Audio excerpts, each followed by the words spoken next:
Welcome to this week's episode of Jonathan on Money. This is episode number 124.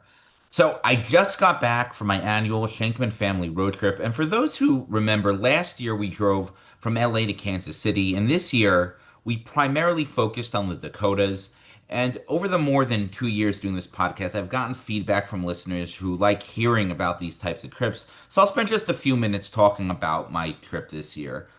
So we started in Denver. We went out for dinner at Eastside Deli, which I highly recommend. I saw a Beatles tribute concert in the Red Rock Amphitheater, which was an unbelievable experience. The next day, we hiked in the Red Rock Amphitheater, drove through southern Wyoming, and visited the Buttes in Scottsbluff, Nebraska. We then saw Carhenge, which is like Stonehenge, but with cars, and then went to the Dakotas, which is Teddy Roosevelt country, since he spent two significant years of his life in the Dakotas, and I'm going to touch more on that later. And then we drove to the Badlands in South Dakota, where we did some very cool hiking. We then went to Mount Rushmore, which I was very impressed with, followed by Custer State Park, which included a scenic drive, wildlife, and a pretty hike in Sylvan Lake. The next day, we went back to Wyoming, where we went to Devil's Tower, which was otherworldly, and then drove through eastern Montana, which is pretty remote and not much to do, although we did stop at Medicine Rock State Park, which my kids enjoyed. We were there for an hour or so. Then got to Medora, North Dakota, and saw a wonderful show. And at the beginning of the show, the actors actually asked if any of the kids in the audience wanted to come on stage to perform a quick song and dance. One of my kids went up and did it, which was very exciting for her. The next day, we went to Teddy Roosevelt National Park, where we did some hiking and saw a lot of wildlife, including bison, up close to our car.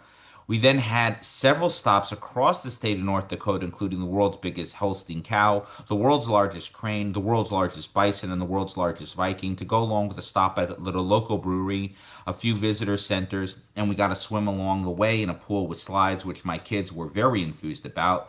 We ended our trip in Minneapolis, where we went to Mall of America and did a short hike at Minnehaha Falls, which was very pretty. The trip was fabulous, but it wasn't always hunky dory, as many could imagine when you're traveling with a family. At times, people were grouchy and crying, but I figured the same thing would happen if we were home, so we might as well see the country and kvetch while seeing and experiencing cool things. At the end of the day, people tend to, and I talk about this often with investing as well, people tend to remember the positives of most experiences in life. The same thing will be true with this trip. The kvetchiness and tiredness will be forgotten, but hopefully all the interesting things we did will be top of mind. And if you like hearing about my travels, just let me know and I'll try to include more of it in my future content. Anyway, before jumping into this week's episode, my upcoming fall live webinars will continue on September 18th at 8:30 a.m. on Snowbird Domicile and Choice of Law, featuring Bruce Steiner of counsel at Kleinberg Kaplan, based in New York. This is a very timely and relevant topic to many retirees, and I'll be sure to include the registration information in the show notes to this episode. Okay, now for today's agenda.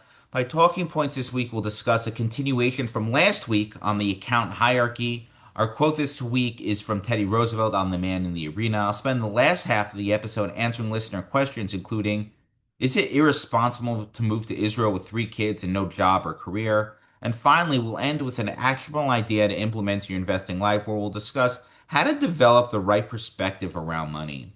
With that, let's jump into this week's talking points. So, in my talking points last week, I covered accounts that many from families utilize to save for their future. This included a discussion on managing cash flow, planning for retirement, and other ways to invest for various goals. This week, I'm going to continue that theme, but I'll cover accounts that many may not be top of mind, but can be extremely beneficial for from families with a range of wealth, lifestyle, and personal circumstances.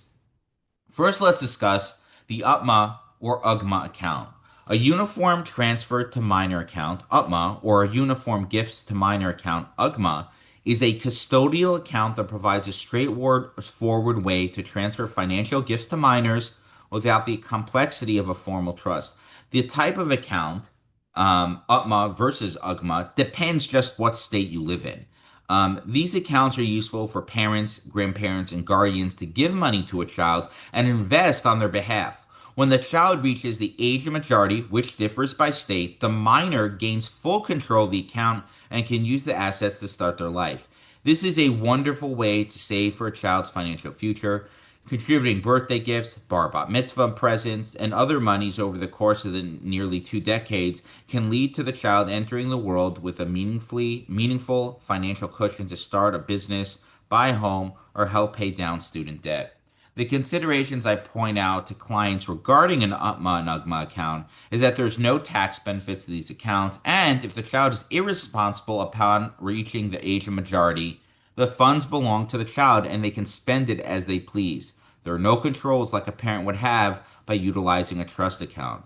Finally, it's also worth pointing out that this is a lower priority item compared to accounts that save for your own future.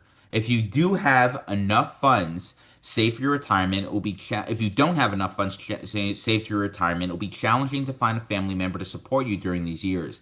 This is why it's far more important to ensure you're securing your own financial future before giving to kids and grandchildren. Next is a 529 college savings account. A 529 account is the optimal way to save for a child's college tuition. The money's invested and grows tax deferred, and if the funds are used for qualified higher education expenses, no tax is paid on the gains from these investments. Furthermore, some states offer an in-state income tax deduction or credit up to a certain amount for residents of that state that contribute to their home state's 529 plan. Well, this is a very useful vehicle for many frum families. This is a low priority item. The big concern is affording yeshiva tuition in elementary school and high school. Paying college tuition has far more options, including scholarships, financial aid programs, going to a cheaper school, going overseas to university, and finally taking out student loans. Yeshivas offer fewer options, and it's important for parents to focus on affording these near-term tuition expenses before focusing on college. While I suggest 529 accounts to many clients, I also emphasize that given all their financial obligation, it is much lower priority than various other goals and obligations. Next is a revocable trust. A revocable trust, also known as a living trust, is a legal document that allows you to manage your assets while you're alive and potentially avoid probate upon death. You can change or cancel it in any time while you're alive and competent. A revocable trust also allows for an element of privacy when managing your assets after the owner's death. There are no tax advantages to utilizing a revocable trust. However, the other benefits still make it useful for many families. In order to set up this type of account, you must first speak with an experienced trust and estates attorney to determine if and how a revocable trust is suitable for you and your personal circumstances. There is an irrevocable trust. An irrevocable trust cannot be easily changed or dissolved by the creator. This means that once assets are transferred into an irrevocable trust, the creator or grantor gives up ownership and direct control over them.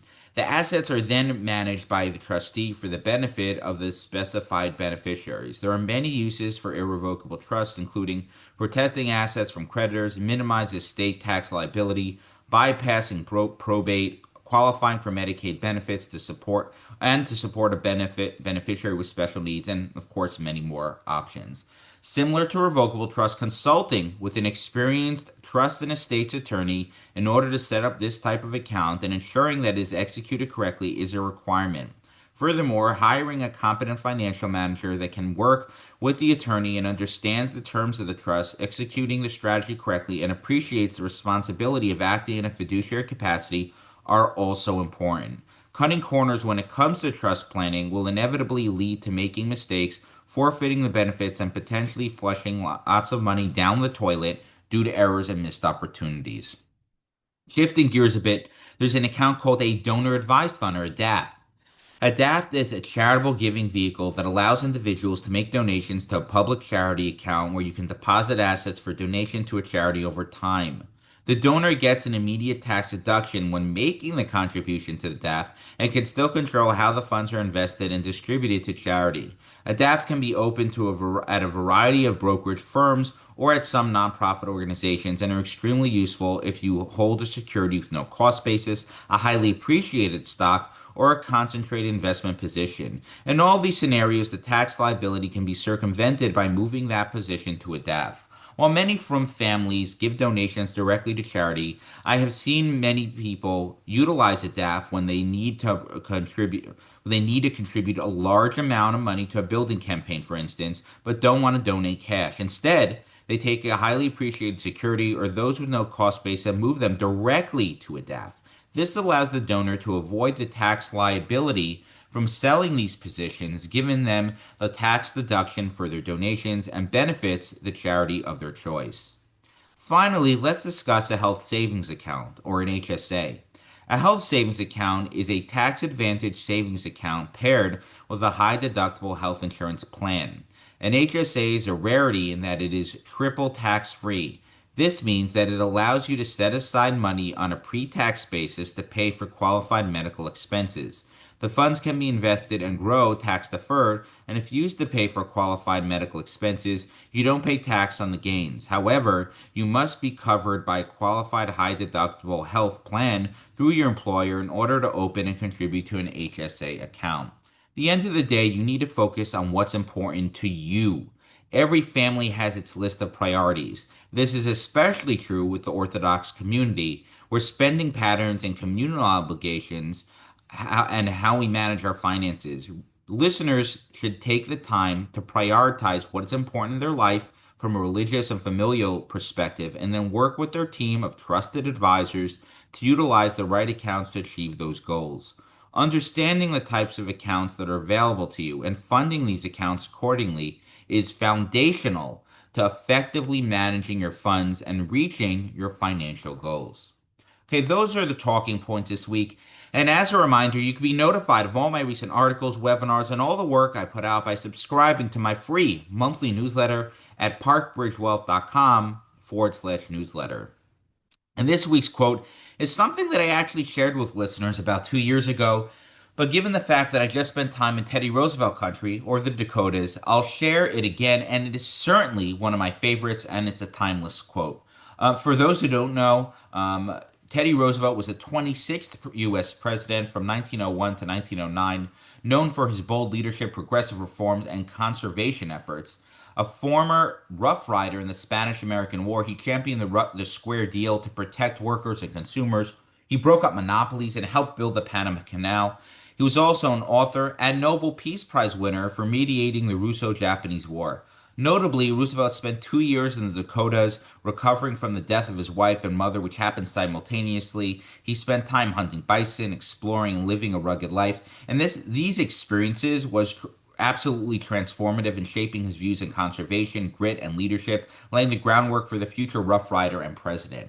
Roosevelt once said, "It's not the critic who counts, not the man who points out how the strong man stumbles, or where the doer of deeds could have done them better. The credit belongs to the man who's actually in the arena, whose face is marred by dust and sweat and blood, who strives valiantly, who errs, who comes short again and again, because there's no effort without error and shortcoming, but who does actually strive to do the deeds, who knows great enthusiasms, the great devotions, who spends himself in a worthy cause, who at the best knows in the end the triumph of high achievement, and who at the worst, if he fails, at least fails with daring greatly, so that his place shall never be with those cold and timid souls who neither know victory nor defeat." And this is a powerful tribute to courage, effort, and resilience, and here's why. First, it's not the critic who counts. Roosevelt begins by dismissing armchair critics, and there are so many of those who judge from the sidelines but never risk anything themselves. Next, the credit belongs to one who dares, the man who's in the arena, the person who steps into the fray and who strives valiantly, who may fail but does so while daring greatly. His face is marred by dust and sweat and blood because he's actually doing the work, taking the risk, and living with purpose. The quote also emphasizes that success or failure isn't the point. Whether this person triumphs or stumbles, they earn honor simply by showing up and giving it their all. Roosevelt's message is that effort, integrity, and perseverance matter more than perfection or applause. The reason why this resonates in today's world, especially with social media amplifying criticism, it's a reminder to value those who act, not just those who comment. It's a call to live boldly, embrace failure as part of growth, and pursue meaningful goals despite the noise. So whether you're looking to start a business, get a promotion, or get started in an investment program, the key is having the guts to get started and to be the person in the arena. Only then can you grow and potentially experience success. Remember, sitting on your chair and commenting at everyone's post on social media is not a way to be in the arena. You actually have to get that out there and do something instead of sitting on the sidelines and just commenting. Okay, now let's jump into this week's financial questions. And if you do have a question, you can feel free to submit it to me and it may be answered in a future episode. Okay, first question. Thoughts on target outcome ETFs? My advisor is recommending them to my parents, and I want to hear your perspective. It's a good question, but first let's take a step back. For those who don't know, for those who are a bit less nerdy and aren't familiar, target outcome ETFs are exchange traded funds that are designed to provide investors with a specific investment outcome, such as downside protection or accelerated growth over a defined period. These ETFs offer a structure that aims to provide a defined buffer against losses in down markets while also participating in market upside to a predetermined cap. Wow, these sound great, right? Well, like anything in life, there are trade offs. These products have costs that will have higher expense ratios than comparable products due to their use of option strategies. There's also limited upside since the upside potential may be capped, potentially limiting gains in strong market conditions. Personally, I find plain vanilla market weighted ETFs to be far more appealing and will likely serve your parents better over the long run. If you're a nervous Nelly and owning a financial instrument that mitigates volatility will allow you to stick with your investments even though your returns will suffer, then perhaps it makes sense for a portion of your portfolio, but certainly not the whole thing. Next question. I just turned 40, but have virtually no savings. Baruch Hashem, I now have extra cash flow that I don't need to just pay my bills. Any suggestions on what I can do now to catch up financially? First, allow me to congratulate you on hitting middle age. Enjoy the back pain and don't forget to take your fiber. Anyway, the most important aspect of successful investing is a long time horizon. You still have a multi-decade time horizon, but starting to save 20 years ago would have made your life a lot easier since money invested years ago would have a much longer time to grow. Anyway, there is no sense in dwelling on the past. Your question is about how to plan for the future. There are some things you can do to make up for lost time, and I'm going to rattle through them relatively quickly. One, maintain a high savings rate. I can't give you an exact number that you should save every year without knowing your information, but shooting for 30% of your income would probably put you on good financial footing. If you can't do that, don't kvetch to me. Just do the most that you can. You should feel squeezed. You have a lot of ground to make up. Two, invest aggressively. You don't have the luxury of sitting in CDs, money market accounts, or short duration bonds that give the illusion of being safe but are actually losing buying power with inflation. You need to invest in assets that will allow you to meaningfully outperform inflation to experience growth within your portfolio. This doesn't mean you should invest in deals or funds that promise mid-teen returns. Those won't work out. Invest aggressively but also prudently. Three, max out your tax advantage accounts. Your funds will grow faster in taxes and in accounts with tax benefits since there's no tax drag on your investments. Four, work longer. You can get by on less if you work longer. Obviously, if you have health issues, this may not be possible, but if it is as an option, you should do it. This will also allow you to delay taking Social Security, which will then pay you a higher dollar amount. Five, downsize sooner. A home is not a good returning investment, even though it may be a good lifestyle decision. I'd recommend being proactive on downsizing so you can move your home equity from your home, which will achieve schwach returns that will only keep up with inflation, to an area with higher potential returns. This suggestion is obviously very scenario dependent, but something you should consider discussing with your financial advisor. Six, avoid mistakes. The days of losing money in crypto, real estate deals in Texas, hard money lending, and alternative investments are over.